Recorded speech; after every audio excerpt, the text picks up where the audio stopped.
नीतीश कुमार को लेकर जातिवादी मनुवादी मीडिया में कोहराम मचा हुआ है। रोज खबर चलाई जा रही है कि नीतीश जा रहे हैं, नीतीश पलटी मार रहे हैं, उनका कैरेक्टर असोसिएशन भी किया जा रहा है।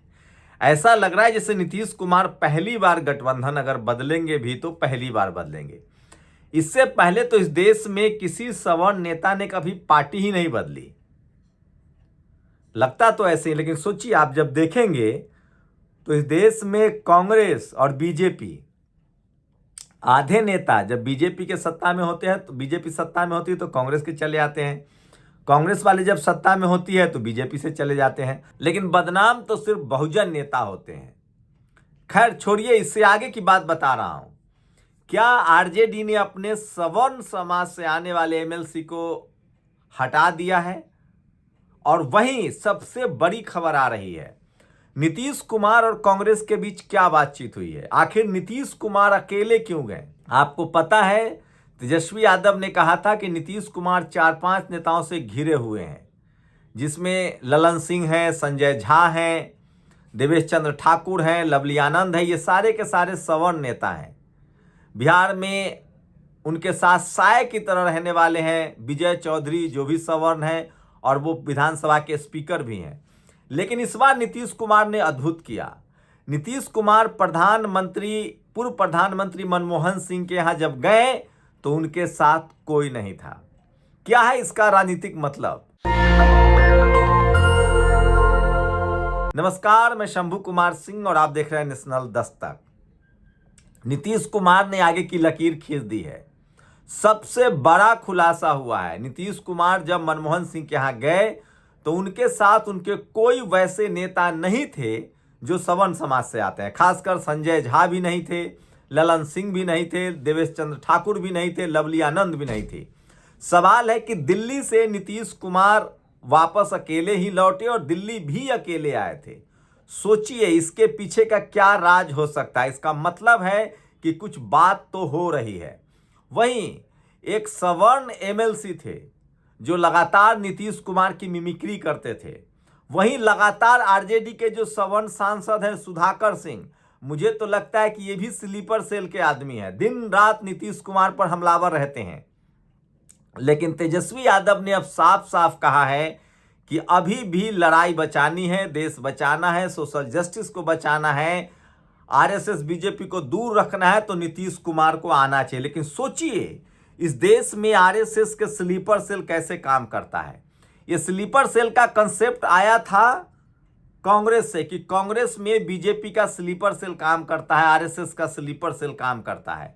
लेकिन स्लीपर सेल सिर्फ कांग्रेस में ही नहीं है, स्लीपर सेल आरजेडी में भी है और जेडीयू में भी है। सोचिए, आरजेडी के सांसद जिनको अब बर्खास्त कर दिया गया, वो लगातार विधानसभा में विधान परिषद के मेंबर थे, सवर्ण समाज से आते थे। वो लगातार मजाक उड़ाते थे नीतीश कुमार का, और इतना घटिया मजाक उड़ाते थे जिसके बाद से उन पर कार्रवाई हुई और उनको बर्खास्त कर दिया गया है। और अब वहां चुनाव होने वाला है। तो सोचिए, सुनील कुमार सिंह सवर्ण समाज से आते थे और वो आरजेडी के एमएलसी थे, और नीतीश कुमार को सबसे ज्यादा भड़काने में सुनील कुमार सिंह का हाथ था। तो क्या सुनील कुमार सिंह स्लीपर सेल की तरह काम कर रहे थे? जगदानंद सिंह के बारे में भी यही कहा जा रहा है। जगदानंद सिंह के बेटे सुधाकर सिंह के बारे में भी यही कहा जा रहा है। आए दिन इसी को बिहार की भाषा में आए बाएं साएं कहते हैं। लगातार जगदानंद सिंह के बेटे जो हैं सुधाकर सिंह, जो बक्सर से सांसद हैं, सवर्ण समाज से आते हैं, वो लगातार जब गठबंधन में थे नीतीश कुमार के साथ, आरजेडी और नीतीश कुमार की सरकार थी, तब भी वो लगातार उनकी भाषा में ही उनको लोग कहते आए बाएं साएं करते रहते थे। और नतीजा नीतीश कुमार को बहुत ही नाराजगी झेलनी पड़ी थी। वो मंत्री भी बने हुए थे, चूंकि जगदानंद सिंह के लड़के हैं। जगदानंद सिंह आरजेडी के अध्यक्ष हैं। अब कहा जा रहा है कि जगदानंद सिंह ने शायद इस्तीफा दे दिया है। मुझे तो लगता है आरजेडी को कोई बहुजन एससी एसटी ओबीसी से अध्यक्ष बनाना चाहिए, ताकि कुछ वोट भी आए। वैसे मेरी राय है, उनकी अपनी पार्टी है।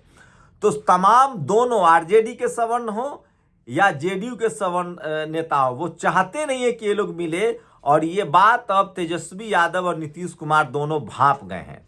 जहां सुधाकर सिंह लगातार नीतीश कुमार के खिलाफ बयानबाजी करते हैं, सुनील कुमार सिंह को इसीलिए बर्खास्त भी कर दिया गया और वहां बाइपोल चुनाव भी होगा। लेकिन सोचिए, नीतीश कुमार जिससे घिरे हुए थे, तो धीरे धीरे ही सही पूरे देश के बहुजन नेताओं को अब समझ में आने लगा है कि उनकी पार्टी में भी स्लीपर सेल काम करता है। मैं थोड़ा सा फ्लैशबैक ले चलूंगा आपको, फ्लैशबैक में जाइए, बहुत जरूरी है। सोचिए, जब स्वामी प्रसाद मौर्य समाजवादी पार्टी में थे तो किस तरह से तमाम पांडे, शुक्ला, झा जैसे लोग जो समाजवादी पार्टी के नेता थे वो स्वामी प्रसाद मौर्य के बारे में किस तरह का बयान देते थे। स्वामी प्रसाद मौर्य का अपमान हुआ, बाद में उन्होंने पार्टी छोड़ दी, नई पार्टी बनाई और उन सारे लोगों ने अखिलेश यादव को, सारे सवन उनके विधायकों ने एन वक्त पर अखिलेश यादव को धोखा दिया और सब के सब बीजेपी में चले गए। तो बिहार में भी क्या यही हो रहा है? और क्या नीतीश कुमार को अब अपने शागिर्दों पर भरोसा नहीं रहा? और क्या इसीलिए वो जब पूर्व प्रधानमंत्री मनमोहन सिंह के घर गए तो अकेले गए? और सवाल है कि वहां पहले से कौन कौन था। कहा जा रहा है कि टीम राहुल से भी उनकी बड़ी बातचीत हुई है और बड़ा फ्यूचर प्लान हुआ है। मैं बार बार कह रहा हूं, सोचिए, नीतीश को टीम राहुल गांधी से ऑफर, बिहार के सीएम की दिल्ली यात्रा के पीछे का पूरा सच है ये। तो सोचिए, ये साफ है कि नीतीश कुमार को पता है कि उनको राजनीति में एक एक कदम फूंक के रखना पड़ेगा। बीजेपी को मौका चाहिए, पार्लियामेंट का सेशन नहीं है, अभी संसद का सत्र नहीं है। अगर समर्थन वापस भी होता है तो सरकार नहीं गिरेगी। दूसरी बात, केंद्र सरकार, नरेंद्र मोदी की सरकार, अमित शाह, वहीं बिहार में इनके पास मौका मिल जाएगा। बिहार में इन्होंने ऐसे शख्सियत को गवर्नर बनाया है जो बीजेपी के बहुत करीबी है। सोचिए, जो बीजेपी हिंदू मुस्लिम के नाम पर राजनीति करती है, उन्होंने एक बिहार में मुस्लिम गवर्नर भेजा है। अब तक ज्यादातर एससी समाज के लोग गवर्नर हुआ करते थे बिहार में और सत्ता का ट्रांसफर स्मूथली हो जाता था। नीतीश कुमार को अंदाजा है कि जल्दबाजी में कोई फैसला हो सकता है कि उनके लिए आत्मघाती हो, राष्ट्रपति शासन लग जाए। तो वो इससे भी बचना चाह रहे हैं, पार्टी टूट जाए इससे भी बचना चाह रहे हैं। इसलिए नीतीश कुमार की कोशिश हो सकती है कि चुनाव तक वेट एंड वॉच किया जाए और पहले विधानसभा चुनाव में बीजेपी का सुपड़ा साफ किया जाए। इन वक्त पर आरजेडी और जेडीयू गठबंधन में चुनाव लड़ सकती है, बीजेपी का सुपड़ा साफ किया जाए, उसके बाद सरकार बनाकर 6 महीना और इंतजार किया जाए। ये बड़ी पॉलिसी हो सकती है। तो ये सबसे बड़ी खबर है जो सोशल मीडिया पर वायरल है। नीतीश कुमार लगातार नाराज है और कहा जा रहा है कि मनमोहन सिंह के घर वो बिल्कुल अकेले गए थे और कोई नहीं था उनके साथ। ये सबसे बड़ी खबर है जो सोशल मीडिया पर वायरल है। और इसी बीच बीजेपी ने अब टीएमटी शुरू कर दिया है। केंद्रीय मंत्री गिरिराज सिंह की ओर से नीतीश कुमार को भारत रत्न देने की मांग कही गई है। तो सोचिए, भारत रत्न, कल तक वो कह रहे थे कि हम अपना मुख्यमंत्री बनाएंगे, विजय सिन्हा कह रहे थे, अब नीतीश कुमार के लिए मुख्यमंत्री की बात, भारत रत्न की बात कही जा रही है। वहीं सम्राट चौधरी को आगे किया गया है जो खुद बैकवर्ड समाज से हैं और नीतीश कुमार के बहुत करीबी हैं। ये सबसे बड़ी खबर है जो सोशल मीडिया पर वायरल है। और सोचिए, अब तक ये साफ हो गया है कि जब वो गए थे प्रधानमंत्री मनमोहन सिंह, पूर्व प्रधानमंत्री मनमोहन सिंह के माल्यार्पण के लिए, तो उनके साथ कोई नहीं था। न तो ललन सिंह थे, न संजय झा थे, न ही देवेश चंद्र ठाकुर थे, कोई भी दिल्ली के नेता भी नहीं थे, सवर्ण नेता भी नहीं थे। तो आरजेडी और जेडीयू के बीच नजदीकियां बन रही है। अभी उनके पास पाले में बॉल नहीं है। अभी अगर नीतीश कुमार कोई भी बड़ा अनाउंसमेंट करते हैं तो बिहार की सरकार भी गंवानी पड़ सकती है, राष्ट्रपति शासन लागू हो सकता है, केंद्र सरकार में तभी कुछ डैमेज होगा जब लोकसभा का सत्र चलता हो। तो नीतीश कुमार मंझे हुए नेता हैं, लेकिन जिस तरह से आरजेडी के बयान आ रहे हैं, जिस तरह से तेजस्वी यादव के बयान आ रहे हैं और जिस तरह से दोनों पार्टियां अपने अपने स्लीपर सेल पर लगाम लगा रही है, एक बड़ा संकेत है। एक बात तो तय है कि अभी 4 साल, बिहार चुनाव के बाद भी 4 साल केंद्र की सरकार चलनी है। सोचिए, 2024 के मिड में चुनाव हुआ था, 6 महीना नरेंद्र मोदी के केंद्र में सरकार हुई है, तब तक बहुत बदल जाएगा। मैं फिर कह रहा हूं, नीतीश कुमार के पेट में भी दांत हैं और नीतीश कुमार राजनीति के वो मंझे हुए खिलाड़ी हैं जो देर से ही सही, सोच समझ कर ही सही, लेकिन दुरुस्त फैसला लेते हैं। अभी नीतीश कुमार के जहन में ही होगा कि अभी अगर वो फैसला करते हैं कुछ भी तो बिहार में राष्ट्रपति शासन लग सकता है, केंद्र सरकार पर की सेहत पर असर नहीं पड़ेगा क्योंकि संसद के सत्र तक उनको इंतजार करना पड़ सकता है। तो ये सबसे बड़ी खबर है। तो अगला जो केंद्र का सत्र होगा वो बहुत अहम होगा, जो पार्लियामेंट का सेशन होगा। और बिहार चुनाव 6 महीने का वक्त बचा है। अक्टूबर, सोचिए अक्टूबर से पहले ही चुनाव कराना पड़ सकता है। 6 महीने का समय है। मार्च अप्रैल तक अधिसूचना आ जाएगी। नीतीश कुमार बड़ा वेट एंड वॉच कर रहे हैं, लेकिन इसी बीच आरजेडी और जेडीयू की नज़दीकी अब किसी से छिपी हुई नहीं है। नीतीश कुमार बड़ा पत्ता खेलने की तैयारी में लगे हुए हैं।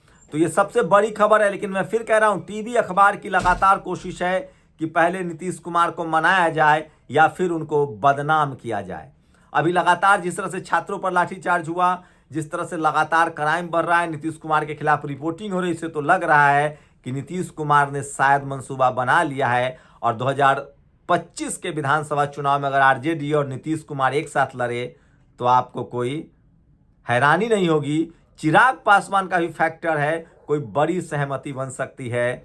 सीएम, डिप्टी सीएम, प्रधानमंत्री, राष्ट्रपति, तमाम पद खाली हैं। ये सरकार नरेंद्र मोदी जो 2014 में वो बहुमत की सरकार में थे, 2019 में बहुमत की सरकार में थे, 2024 की जो सरकार है वो एनडीए की सरकार है, जिसमें चिराग पासवान, नीतीश कुमार और चंद्रबाबू नायडू तुरूप के पत्ता हैं। ये बड़ी खबर है जो सोशल मीडिया पर वायरल है। शुक्रिया। नेशनल दस्तक की आपसे गुजारिश है कि अगर इसको बचाना चाहते हैं तो नेशनल दस्तक को सब्सक्राइब करने के लिए रेड कलर के सब्सक्राइब बटन को दबाएं, फिर बेल आइकन की घंटी दबाएं। नेशनल दस्तक को बचाने के लिए बहुत जरूरी है कि हर खबर को शेयर करें, लाइक करें, कमेंट जरूर करें।